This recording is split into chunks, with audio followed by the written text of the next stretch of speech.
Ito, comparison to ngayon ng Pitts Bike.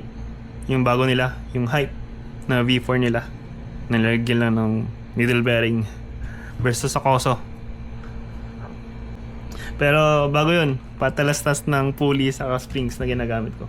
Saka mga nire-recommend ko na gawin pag nagpakalkal kayo. Okay? First, nire-recommend ko na pulley. Ito, high force pulley. H4R, high force pulley. This is good. Napaka-okay na pulley. This is for ADV 160. Mas malaki ng konti dun sa ADV 150. Pero sakto yung belt natin ng K97 dito. Tignan mo na yung tignan nyo yung play. May konti lang na iwan. 1mm lang na naiwan. Okay? Then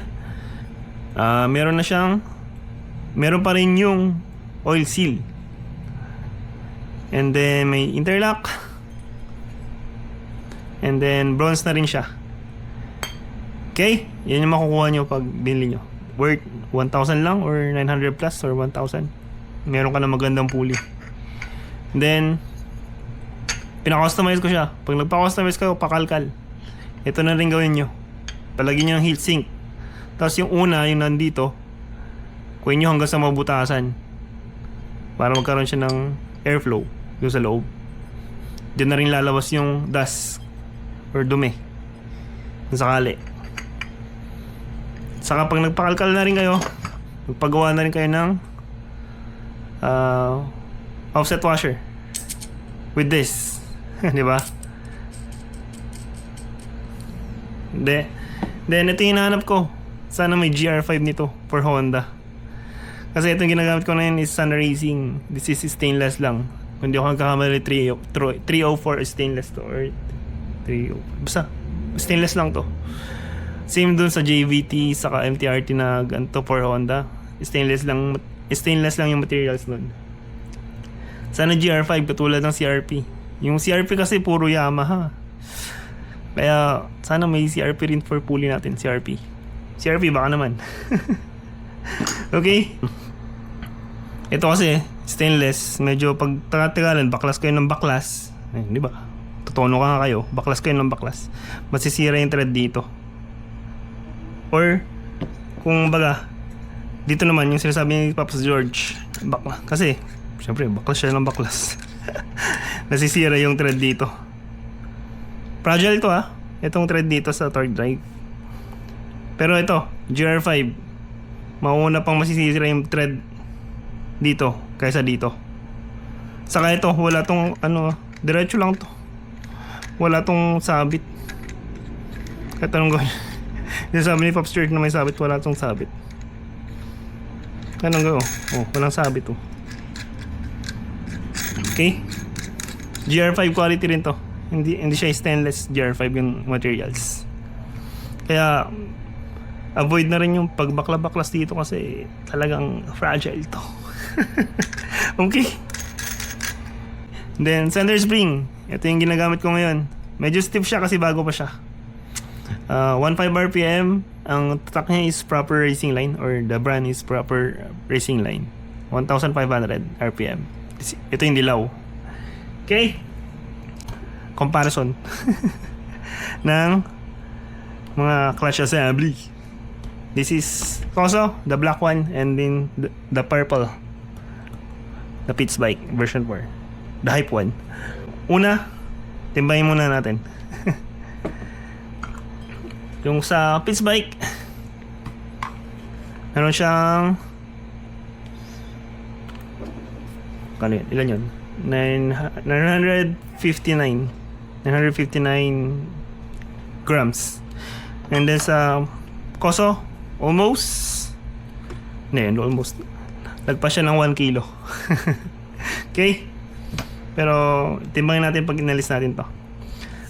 Pero for now, physical check in comparison. Sa laki, circumference, mas malaki yung Koso versus sa Pitts Bike.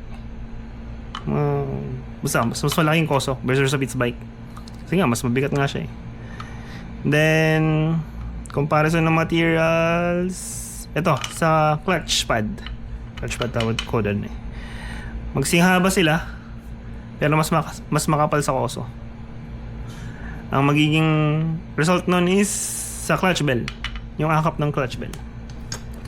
Mas maraming akap yung sa koso, kasi hanggang dito sa dulo, nakakap niya. Kasi nga, mas makapal to. And then, sa pitch bike, meron siyang ganito. Meron siyang space dito sa dulo. Kasi nga, mas manipis. Okay? Oo, pala yung materials din na pinagmamalaki nila. Kevlar carbon. And this carbon lang. Basta makikita nyo, may tanso-tanso tong Kevlar carbon. Ito, black lang. Which is, hindi ko makita yung difference. Siguro mas makapit to. Pero, depende pa rin sa tono ng springs yan. Para sa akin ha. Okay. Okay, baklasin natin. Ito. Meron pa pala. Iuna ko na.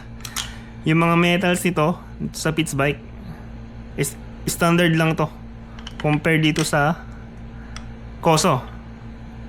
Mas makakapal tong mga metals nito kaysa dito sa pitch bike. Itong pitch bike parang nakikita mo lang sa JVT, sa RS8, sa MTRT. Standard lang na clutch to. Nagkaiba lang, may needle bearing. Suppose itong Kevlar. Pero itong Kevlar carbon, nakikita mo to sa RS8 eh. RS8, ganyan na rin gamit nila. Okay. Sige, bawasan natin yung weight nila para makita natin kung ilan talaga yung weight ng mga materials na gamit. Sa koso, ang ginagamit na pangbaklas is this one, yung bilog. Okay, fast forward.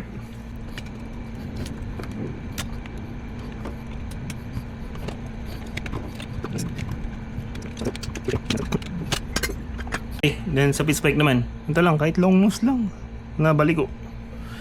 Then ito pa pala sa yung ginagamit nila na clip, meron siyang stopper dito sa pitch bike. Well, sa koso, yung clip na ganito, bilog. Rest lang naman yun, basta secure lang naman. Okay, fast forward.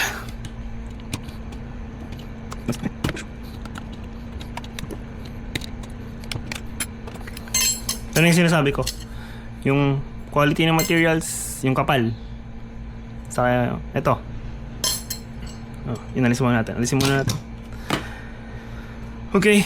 Ito sa pitch bike versus sa koso. Yung timbang nila